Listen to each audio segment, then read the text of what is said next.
Hello and welcome. My name is Benign Chaos, and today we are going to look at how I created these two images. This fake book cover here that I created for my social media accounts.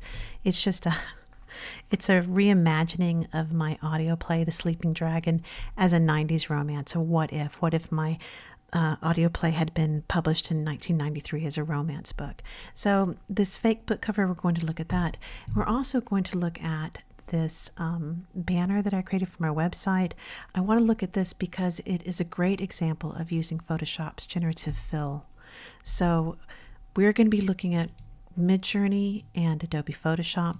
Those are the two tools that I use to create these. I also want to briefly touch upon Ideogram. This video is about using AI to create a book cover, and Ideogram shows a lot of promise. I don't know anything about it. I haven't used it, but it looks super promising. I want to show what I consider its limitations, which is noise and consistency, but it also to me offers great inspiration as well as a book cover. You might use Ideogram and your book cover is done. When you use Midjourney and Photoshop, it's a much more complex and time-consuming process, whereas Ideogram might just give you what you're looking for and you're done. So we're going to start with Ideogram. I just watched this video and it's really good. It's a basic introduction to Ideogram and using Ideogram to make book covers, AI book covers for your book. I want to look at a few screenshots from this video, and there will be a link to this video in the description if you'd like to watch the entire video. I want to begin with this screenshot, and you can see the prompt up here that she used: contemporary romance, thriller, the title's large and bold. And this is an example of you're kind of done. Using Midjourney and Photoshop can be very time-consuming and frustrating. And if you don't want to put that kind of effort in, or you don't have Photoshop, or you don't have the Adobe products, then you can come in here into Ideogram. And this is great, isn't it? These are awesome. And you're just kind of done. You don't have to go any farther. But I do want to talk about the limitations here. The first limitation is consistency across a series.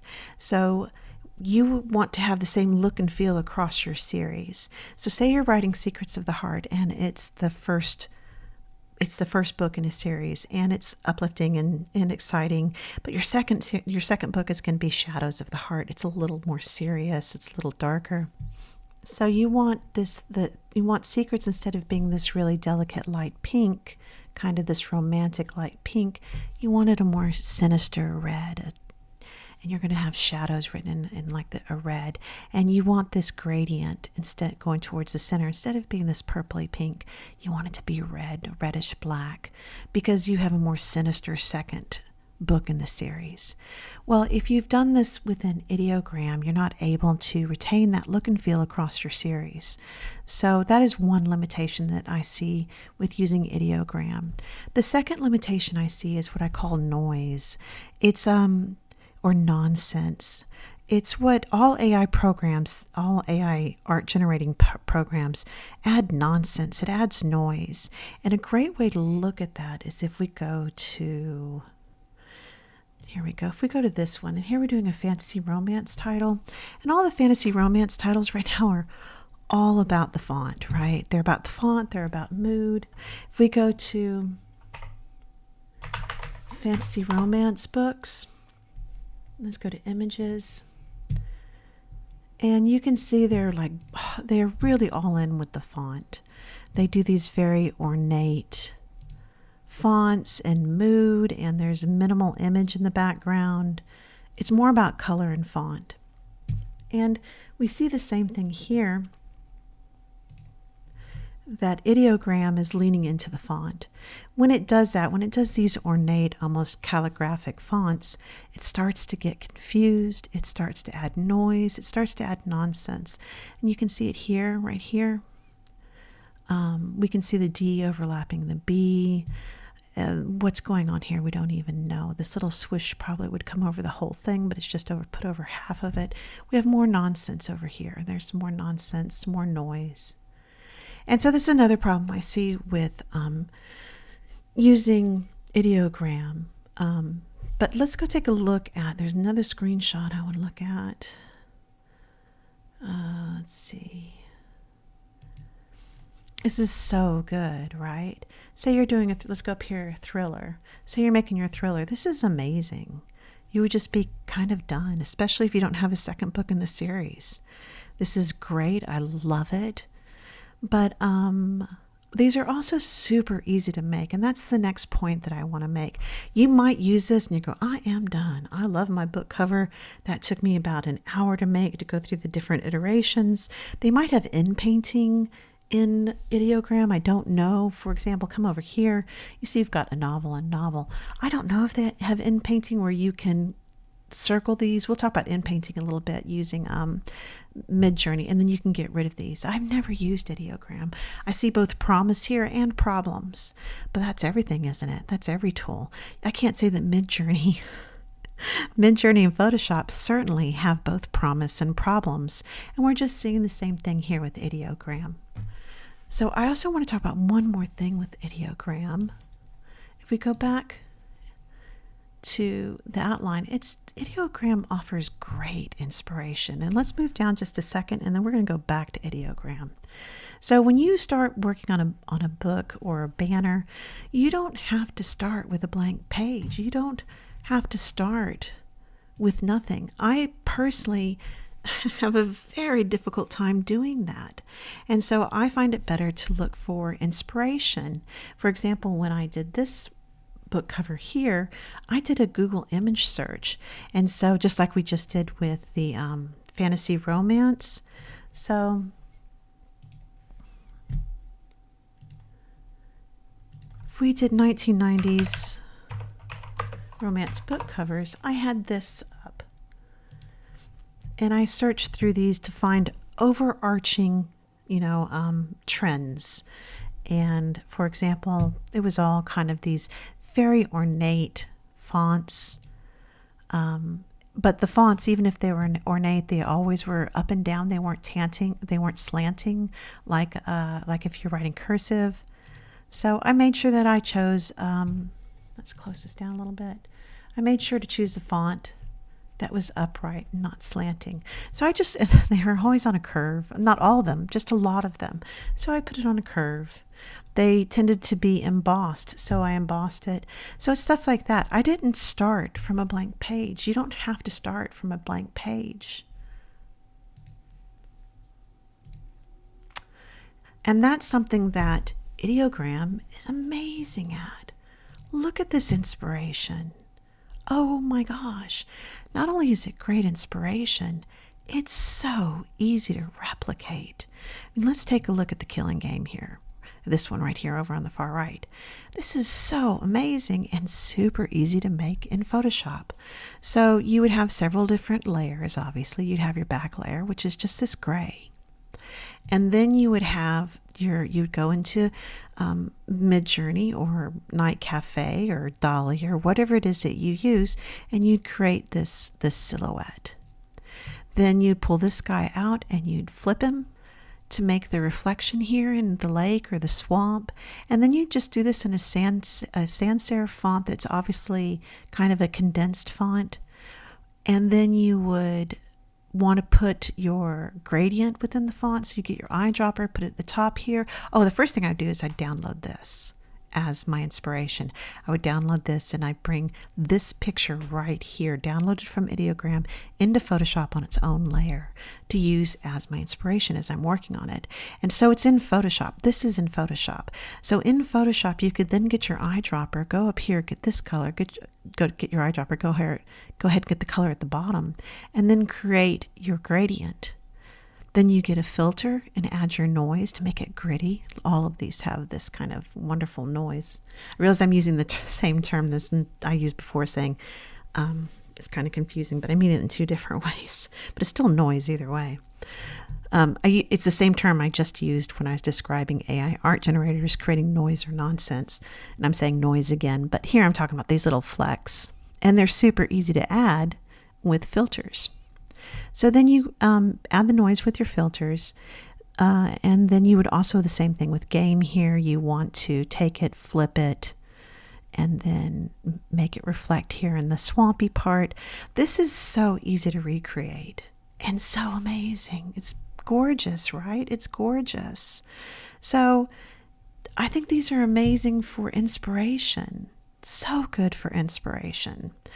So they do have a free tier, and if you want to use this or you want to check it out, you can use the free tier and see if you get some good results for inspiration for your book. Or maybe, like I said, maybe you do this when you're like, I love it, I'm done, there isn't a second book, there isn't The Killing Game 2, and you've got your book cover, you're done.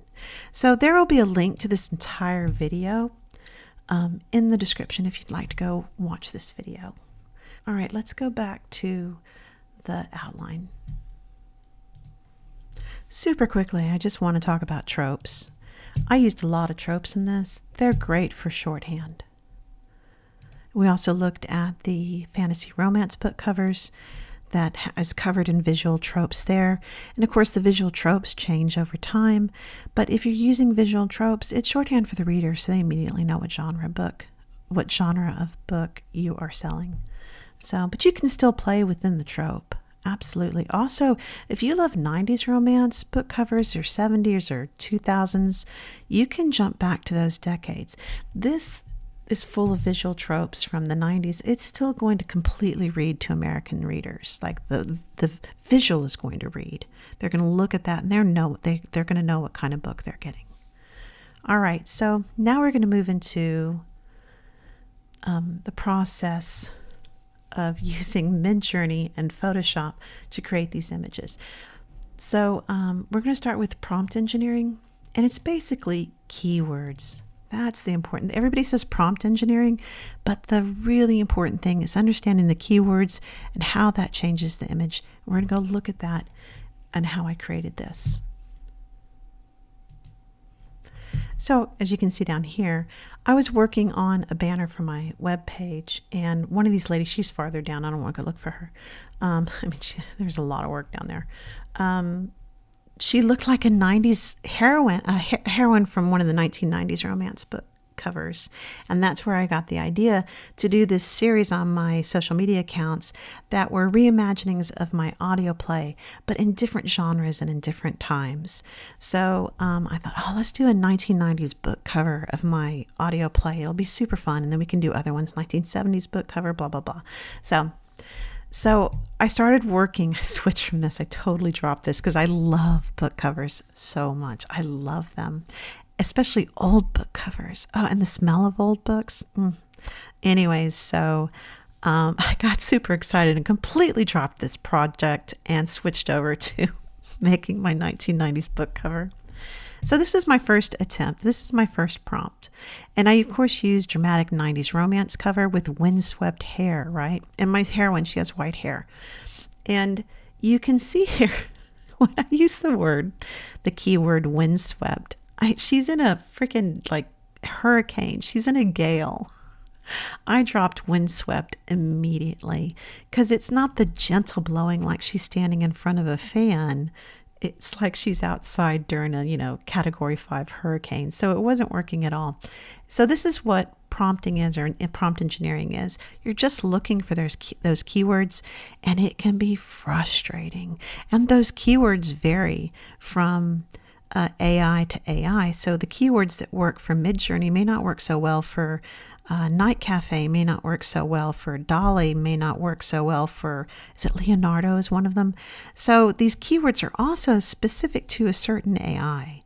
So you can't go look at a list of keywords. You can try them within the different AIs, but so this is specifically for Midjourney. So I dropped windswept. They're still not good. And I need that 90s hair. That hair on those books, that was even the men had the amazing hair. So the first keyword that I already changed it to 1990s romance book cover. The first keyword that I fall upon is saying Farrah Fawcett hair. So Farrah Fawcett had some amazing hair. And as soon as I say Farrah Fawcett hair, let's look at our hair here, right? And then I switch it to Farrah Fawcett hair. Now let's start looking at my hair. It's gorgeous. It's thick. It's everything we need on a 1990s book cover. So there's my first keyword that I've come across that is useful. The other thing that's giving me these modeled backgrounds, and I know that I'm going to have to expand these pictures, it's called outpainting. Outpainting and inpainting, and we'll look at that in just a second. I know I'm going to have to outpaint because I need room for my title, for my author name. And so I know I'm going to have to outpaint. And with this modeled background, when you outpaint, you just get a useless background. It's just all this modeled painting just continues on in the back, and it doesn't look good. Here's another good example. So I said, I think, okay, I need a background. And in those 1990s books, they're like always on a cliff with a storm behind them. So that's what I try, and it's awful. It's so bad. I drop cliff so fast. And then I try castle. So we still have drama because mine is fantasy romance. So lots of castles in my story. And so castle works great. So now we have Farrah Fawcett hair. We have the 1990s fantasy romance book cover, and now we have in a castle. We're starting to narrow in on the prompt, and that's what you do. You start figuring out the keywords, narrowing down the prompt. The other important thing is the order of the keywords. You start to figure out the order of the keywords, what goes first, what goes second, because depending on the order of the keywords, at least for Midjourney, it puts more emphasis on those keywords.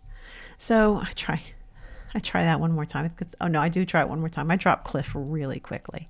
So now we're doing great. We're in a castle and we've got great hair, but she's not just swooning in his arms, right? And that was the final keyword that I was like, I kept doing this one because I'm getting some great 70s and 80s covers because I want to keep doing this idea of doing imaginary book covers. So I keep doing the one where without the word swooning. Where did I first? That's when I was like, oh, she's not swooning. And then I was like, swoon. Let's try that keyword. And so it's up here.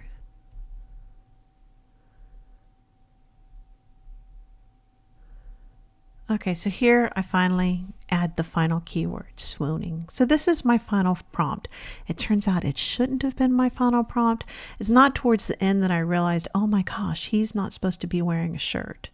I mean, it's a 1990s book cover, romance book cover. He cannot have a shirt on. But I didn't realize that. I forgot about that till the end, and that's something I had to fix. And that is something that happens. Sometimes you'll work on something for hours, and then you just have to completely ditch it, or you have to try to fix it because you didn't notice something or you forgot something. So this is actually not the correct one in the end. I just didn't realize it. I needed him to be shirtless. I did find when I was trying to fix my problem later on that if you use the word shirtless or bare-chested or shirt falling off the shoulder, that sort of thing, that it is flagged as inappropriate by Midjourney. What I did find worked is loose shirt and Fabio. Those were not flagged as inappropriate. So I finally have my final prompt, and then I start running it over and over and over and over again, looking at all the different things within the image. And what you're looking for is just something that catches your eye, because you're going to manipulate it. You don't need the entire image to be perfect. You need the color palette, or the expressions, or the hair, or the way the bodies are moving. There's something about the image that catches your eye. And when you have that, then you can start manipulating the image. You're not looking for the entire image to be perfect. You're looking for something that is unusual and beautiful. So I want to go over this one really quick before we go up to talk about the particular, let's kind of bring this in.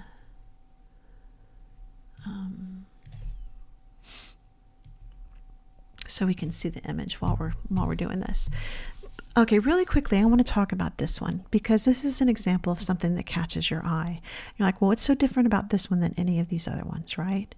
What was it about this one that caught your eye, that caught my eye? And it's this, if you look at the strong black lines that are outlining her face, his face, even now these are more blue, but still strong lines. outlining everything, and also this really shiny skin. This reminded me of 1990s graphic novels. And since I want to do this kind of back in time series, this imaginary back in time series, I thought, oh my gosh, this looks so much, the style, the artistic style, looks like 1990s graphic novels. And this is perfect. This style is perfect for doing a 1990s graphic novel reimagination of The Sleeping Dragon. So I hearted it. Make sure to heart it, because then when you go over here and to organize, you can organize by liked, and it'll show all your hearted ones among all. You're going to rerun the prompt so many times, so you can find your hearted ones really quick. So I hearted it to come back to it. I haven't started working on this one yet. And I love the art style. It was the art style that grabbed me. Now, the problem is in the 1990s comic, actually in all the comic books, they have so much movement in the picture, so much action in the picture. They're in the middle of a punch. They're in the middle of a jump. They're in the middle of some kind of action. And this is very static, this image. So now let's move on to the next thing that you do. Once you find an image that grabs you for whatever reason, the artistic style, the hair, the hair could be fabulous and that's what grabs you, or the expressions on their faces, something grabs you. Then the next thing you do is you do very subtle and very strong. With this one, I'd probably start with very strong. When you do very subtle and very strong, what happens is it keeps the art style. So these lovely black lines that looks like the image has been inked, and this shiny skin, it's going to keep that. It keeps the artistic style. It's also going to keep this kind of very moody, dark color palette. So the color palette and the artistic style don't change. When you do very subtle, it'll change their faces a little, it'll change their outfits a little and hair a little, but they pretty much stay in the same position. If you do very strong, it starts to change the position of the people a little.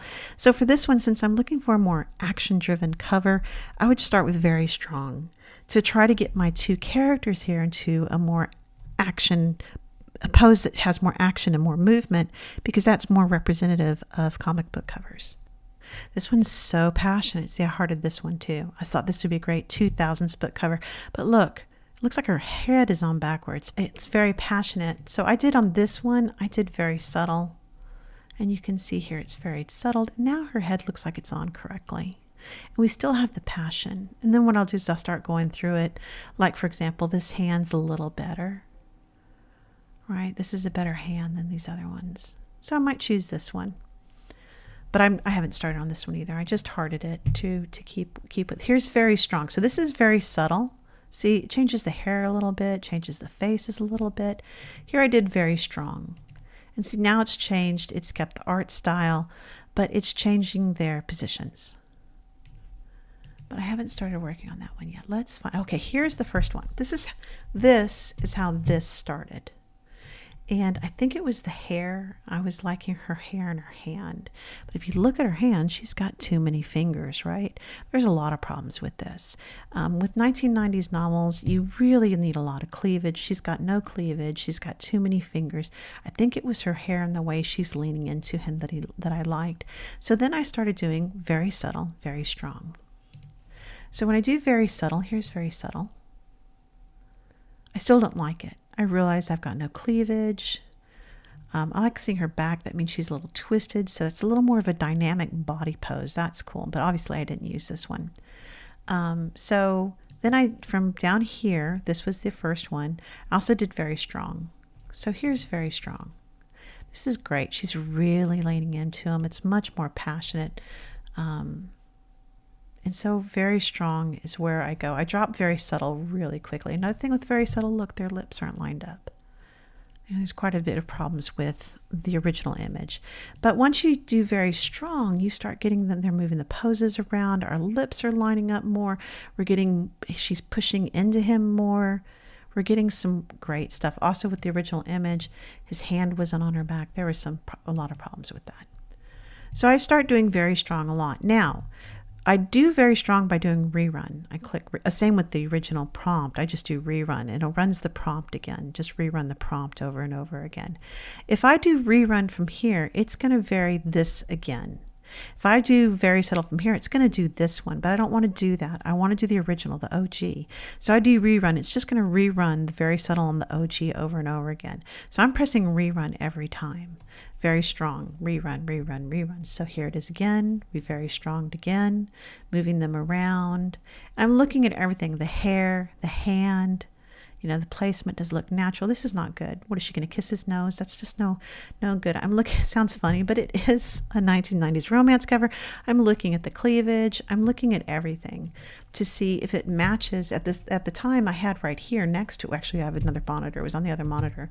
I had my inspiration. I had my 1990s image shirt, romance novel image search up. So I had my inspiration that I was looking at the whole time I was doing this. So I knew the vibe I was looking for. Here it runs again. Here we are running it again. You just run it over and then here it is. That was the winner. I liked everything about it. So now that I've done very strong over and over again, and I just did rerun, rerun, rerun, so it would very strong from the original, I finally find one I'm like. This is where you switch to very subtle. So I like the beginnings of this. I see a lot of promise here, and I start to do very subtle. And if we go up, here you can see me. This time when I do very subtle, I do it on this image. I'm no longer doing very subtle on the original image. I'm doing very subtle on this image. So I do very subtle from here. And now we're subtly doing this one. I'm looking like this one. I don't like her jewelry. So you're just looking, you're trying to get as close as you can before the next step, which is going into editing, going into inpainting and outpainting. So now that I'm running very subtle over and over again, I need to find the one that I want, and then I'll go into inpainting. So let's go find the one. It's way up there. I'm going to pause. Look at all this. It's a long way off. Let me go find it. I'll be right back. Okay, here I am still doing very subtle until I find the one that I like. Look at all these very subtles. I do it a lot over and over again. And when I'm like the cleavage is all messed up here, I'm trying to get as close as I can. His hand is messed up. I'm trying to get as close as I can so I don't have to do too much inpainting. So I'm just running it over and over again, looking at all the different little tiny bits until I find one that most of the image is right. I can't get all of the image right. I just want most of it right. Here it is. Okay, so here's the final image. So here's very subtles, right? And I've done these over and over again. I finally decide on this one. I like his hand. I like her hand. Cleavage, hair, clothes, background. It's all, I still have to make some changes, but a lot of it's done. Every time you make, because once I start inpainting, we're going to start seeing degradation in quality. We're going to talk about that too, because we have to return that degradation in quality. So now I find the one that I like that has as few problems as possible. We still have some problems. We have whatever's going on here that I don't like. For some reason, I decided to change her face. I think I saw another face with her mouth slightly open. It was a little more passionate, and I was hoping to recreate that. So now that we have this, it's time to inpaint. I've picked my picture. It's as close as it's going to get. I need now to start the inpainting. So this is when you go to the editor. Now I'm in the editor, and this is Inpainting, and I decided to change her face. I think I was trying to get that passionate face, so I did this. I did do it one time without her. I did her jawline like that, but it gave me such weird faces that I made sure to leave her jawline. Also, when I've inpainted here, you can see I touched his nose. I actually made sure not to touch his nose, so it didn't do any inpainting on his nose. The other thing I changed was over here. I didn't know what was going on there. And then I started running the inpainting process. Now I know I'm dealing with loss in quality. I'm dealing with degradation. So the image is going to degrade every time I inpaint, and we'll look at that in Photoshop. So now I start my inpainting. You try to keep that inpainting to a minimum, but still do it as many times as you have to. We're going to restore that quality in Photoshop. We'll take a look at that. Now you can go into Open and Full Editor. I use here's when you go into Open and Full Editor. I do use this, but one of the things I like about not going straight to the full editor is all of my inpaints will show up in my my gallery. Whereas when you're in the full editor, it only shows up in your gallery if you do upscaled gallery. So I usually start in just this normal editor so I can look at all my choices. So let's go back. And now I'm starting to inpaint. You can see her face. Let's take a look at her face changing. And also down here, I've inpainted this. So we're just doing this over and over again till I find the face that I like. And the face, this is obviously the face I went with. And this is all fixed. And I'm kind of thinking I'm done. And it's time to go start working in Photoshop when I suddenly, like, it dawns on me because I was fixing his coat. I was like, oh my God, he's wearing a coat. He can't be wearing a coat. So, and also it's got to be, I've got to make it longer.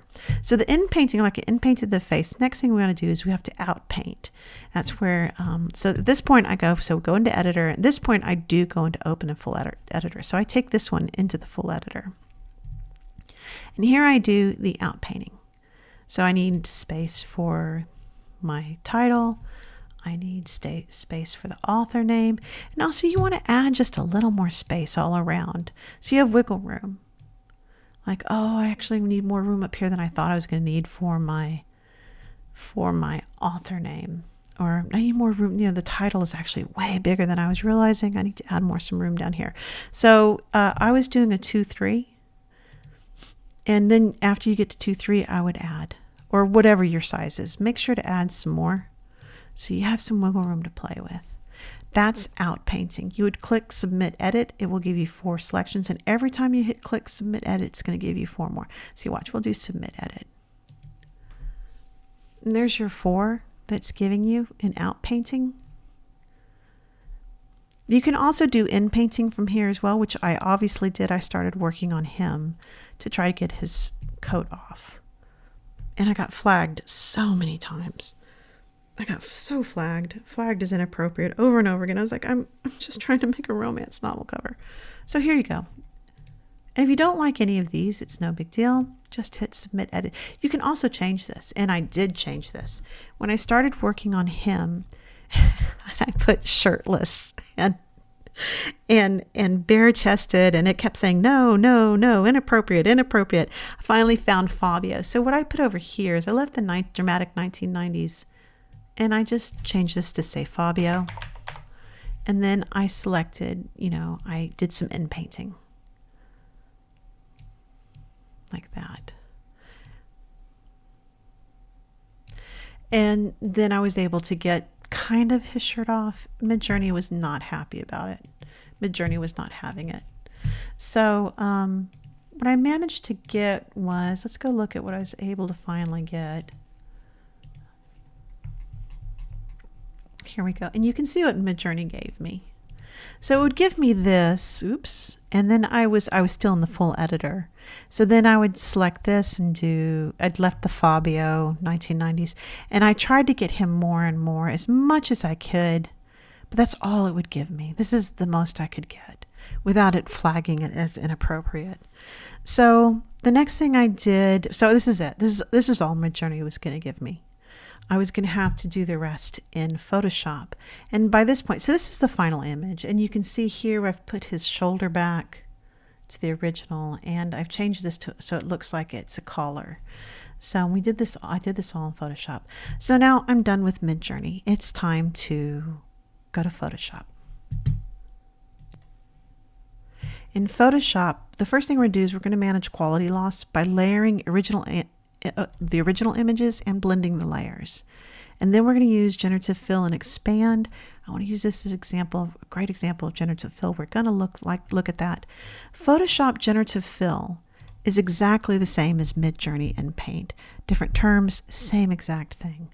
Photoshop generative expand is the exact same thing as Midjourney Outpaint. Different terms, same thing that you're doing. So let's go look at Photoshop. So here we are in Photoshop, and let's remove all the layers. I have this giant thing so we can all see it, but it is hard to use sometimes. Where is my, there we go, okay. So the first thing I do is I take the final image and I put it on the bottom. This is the final image, but I've got lots of quality lost by this time because I've inpainted her face. I've inpainted this multiple times, trying to get as much of the shirt off as possible and to get this beautiful forearm. In the process of getting the beautiful forearm, it's messed up. It's added something over here I have to fix. But let's take a look. So here's where this is the background. We're in the background. This is the final image. Let's look at the original image right here. I'm going to put it back on, and I want you to notice the difference in quality. See, it returns the quality. So you have to layer the image back onto it, and you get your quality restored. And not only do you return it, you have to blend it in. So if we come out here, and let's go pull up the original. Okay, so here's my original image. The problem you're going to have is they're different sizes. Now, I actually didn't add anything to the edge. You can, a lot of times I have to, I go back and I try 1,000 pixels. Doesn't quite work. It's too big. Okay, 900 pixels. You kind of zero in on it. This time I was a little bit lucky because it's the same size across. So I just looked at the size across. This one's 1792 width, and I knew that this was going to be this needed to be the same size across because I didn't actually add any to the edges. So I just went into image size. I changed this to 1792. Then I knew it was the right size. Control All, Control Copy, and then I just Control Pasted it. And then you zoom in. Oops, I always do the Shift key instead of the Alt key. Okay, zoom in. And then you use your move key. Make sure you're in your move. Is that called? It's called the move tool, move tool. And then the next thing is I just start it and then move it around. Right? Let's move it around. Oh, there we go. It's perfect. Okay. And that's it. So now but I don't need that. Well, let's go ahead and leave it on. I'm going to make sure to change. Let's look at the next thing it does. So as you see, I've got problems because all of a sudden I've lost his beautiful thing. So then you get also it's going to add a crazy straight line down here. So let's move this. Let's remove the old OG. And we've got problems here, right?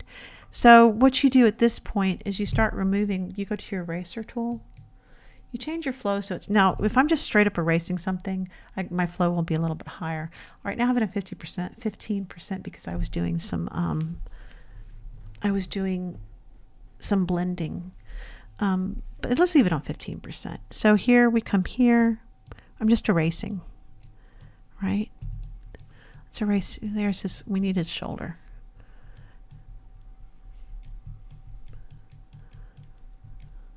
There's his lovely shoulder.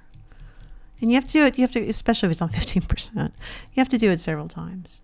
So doesn't that look great? We have his shoulder now. The next thing I did was, and his arm, we need his arm. But yeah. There, I do have it on 15. I usually don't have it on 15% when I do that only when I'm blending. Like when I've got the see that strong line? Look at that, boom, right there.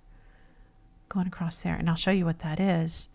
That's just the edge of where because remember outpainted, that's the edge of their OG to the outpaint.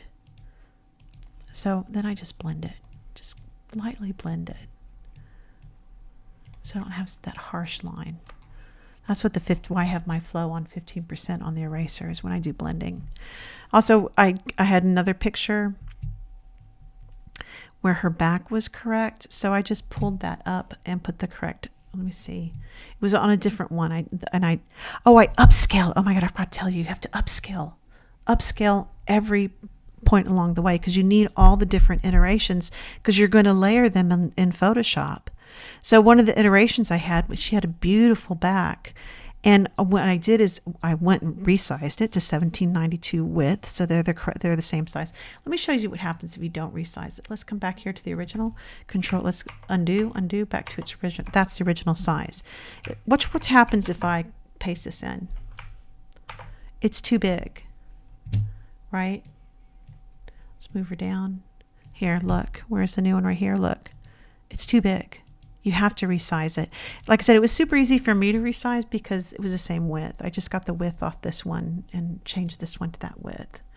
So same thing. I had an image that had a beautiful back that I had upscaled. Make sure you upscale all along the way. Let me show you what upscale is.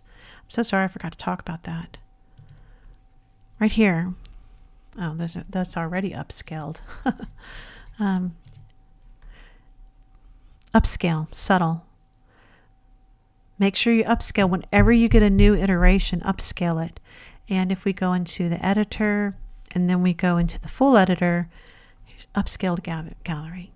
So every time you like, oh, I've got the face I want, upscale. Oh, I've got the hair I want, finally, upscale.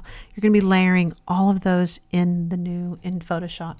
So here in Photoshop, there was an image I had where her back was beautiful. I had upscaled it.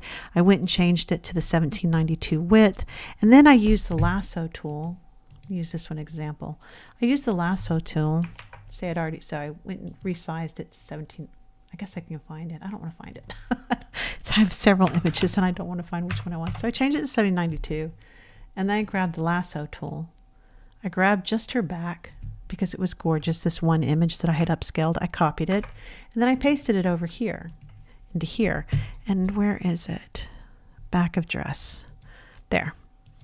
And if let's turn all these other things off. There you can see it was the back of dress that I just grabbed off another upscaled image that looked at the back of the dress looked really good and his hand looked really good. And so I just copied and pasted it as a layer into here. Oh, these are the ones I just added. Now let's talk about inpainting, which is what I used here.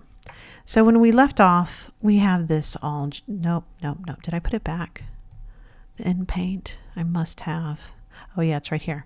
So this is,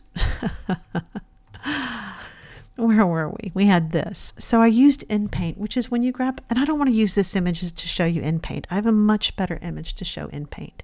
So I'm calling it Inpaint. It's Generative Fill, and it's the same as Midjourney Inpaint. And I want to show you Generative Fill and Generative Expand using, make sure I don't save any of these. Make no changes. No.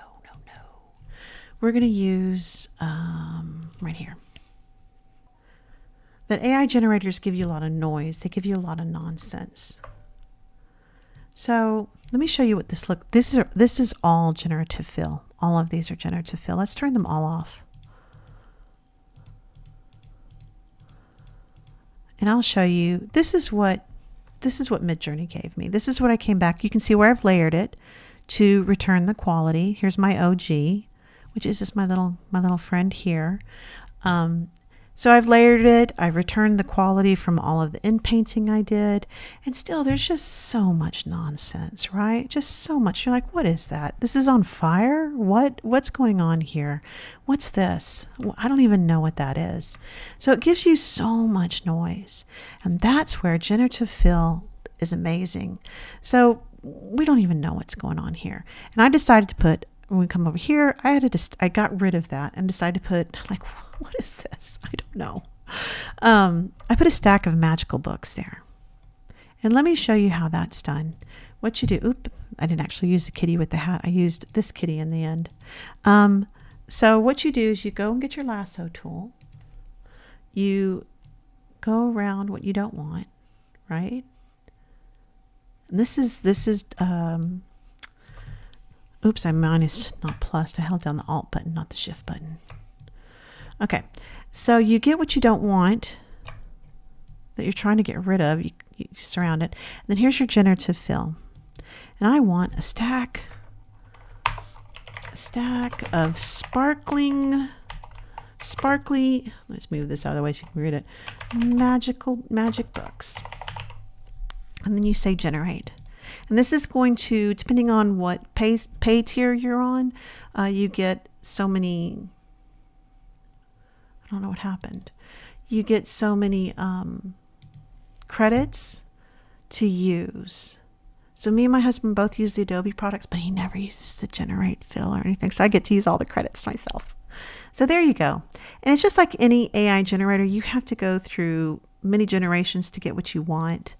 So if let's go look at, let's turn this one off and turn on the one that I did use.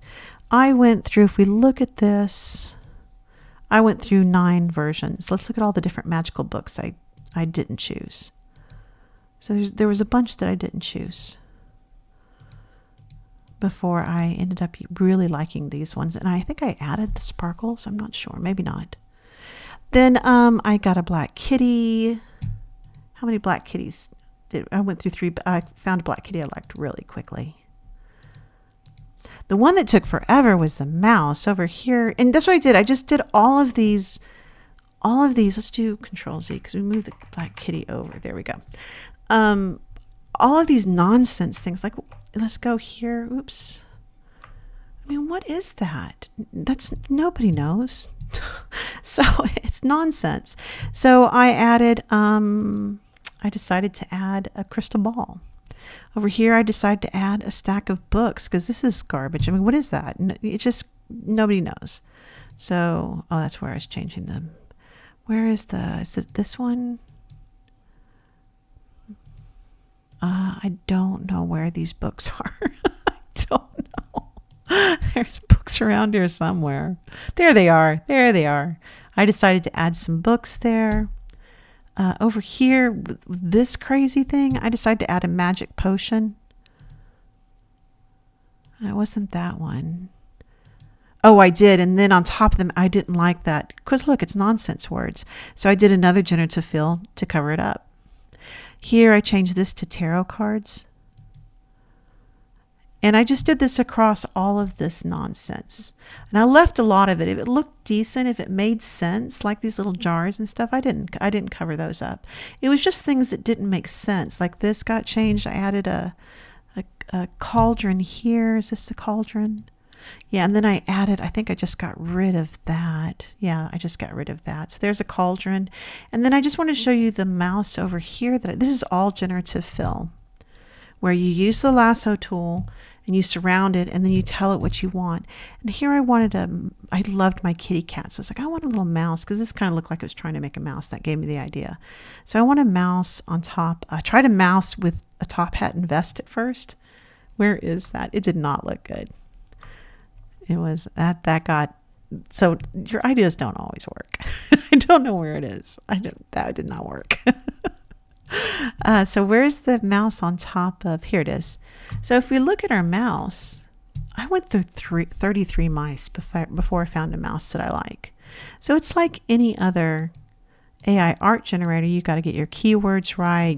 And you run the prompt over and over and over and over again until you finally get the mouse or the whatever it is that you're looking for. Sometimes you give up and you're like, okay, a mouse is not going to work here. Obviously, I'm going to I'll put a kitty cat here, something like that.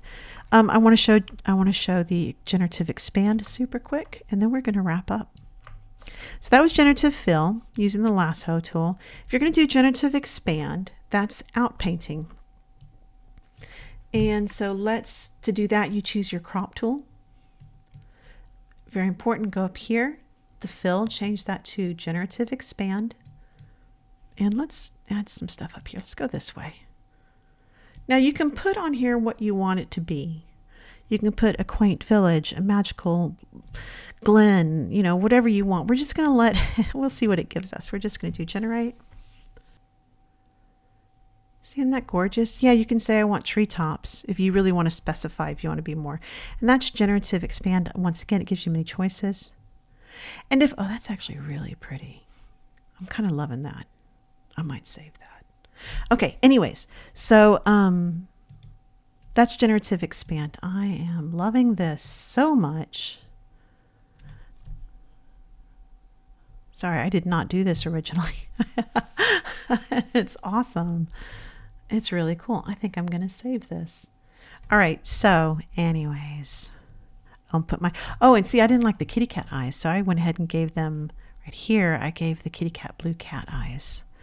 So what else do I need to put back? I don't know. Maybe I shouldn't save because I've made changes to it. I don't think I'll save. I'll just do generative expand if I want. All right, let's wrap up. So that wraps up everything that I wanted to show you guys. I am going to put some links in the description to resources for writers who use AI in their process. I just joined this group. I love it. It is a private group. It's moderated and it's a great group. It's a Facebook group. This one I just joined, so I don't know much about it, but it looks really good as well. These are both Facebook groups. Then we have a podcast here. That's about using AI and in publishing. And then Here's the link to the Ideogram video that we looked at earlier. All these links are going to be in the description. Thank you so much for joining me. I really appreciate it. I hope this was helpful. If there's anything else that's in my wheelhouse, if there's anything else that's in my skill set that you might want to know about or you might find helpful as an indie author, I am very, very happy to share it. All right, good luck with everything. Good luck with your projects. I wish you all the best, and I will talk to you guys later. All right, bye-bye.